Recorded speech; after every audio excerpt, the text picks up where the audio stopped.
environment and perform exceptionally. But for this to happen, your work must be credible. It's not just about supervising and giving orders. It's about supporting, motivating, setting an example, and helping. When you correct someone, you must do it privately, never exposing them publicly, as that only humiliates the person.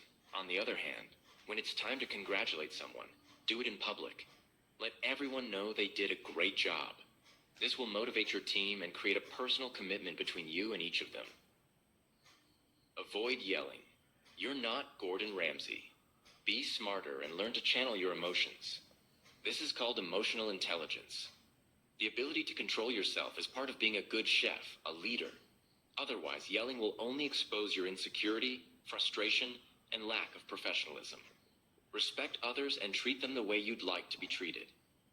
Stop justifying mediocre behavior by saying you're the chef. Learn to evaluate yourself. Pay attention to how you speak, how you behave.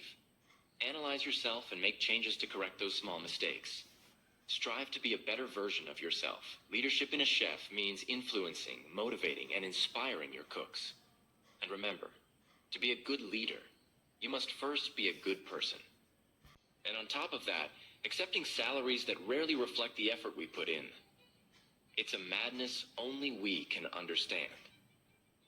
In the kitchen, we yell at each other, get frustrated, and curse each other in the middle of service. But when it's over, we're friends again. It's as if the heat of the fire burns away every trace of resentment. Because in the end, only a madman would choose to stay in such an intense and conflict-filled environment. Why do we do it? For love. Love for who we are, for what we create, and for what we feel when we see how a dish carries a piece of ourselves to someone's table. Even if sometimes a simple mistake means they won't even say thank you. It is just a job. I shall explain the reasons. 1. Your company is not your family. Companies exist primarily for profit and are not responsible for your personal well-being.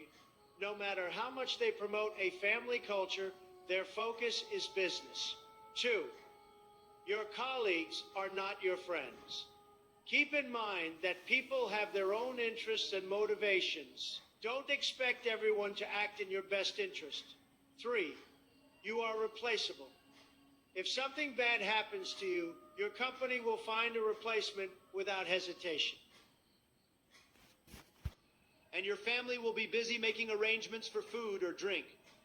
Some of your relatives will start discussing current events over coffee. And some people will call your family to tell them that they can't make it in person because of an emergency. Your employer will begin to search for your replacement. In a few days, your children will go back to work because their bereavement leave has run out.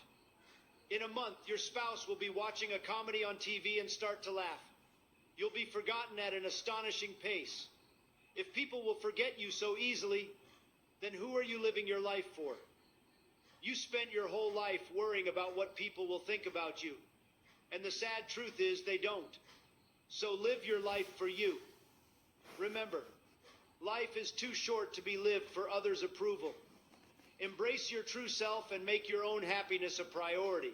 If you watch this far, drop 100 and hit the follow button, because this account is for you. If you truly love Trump, support us by clicking the link in bio.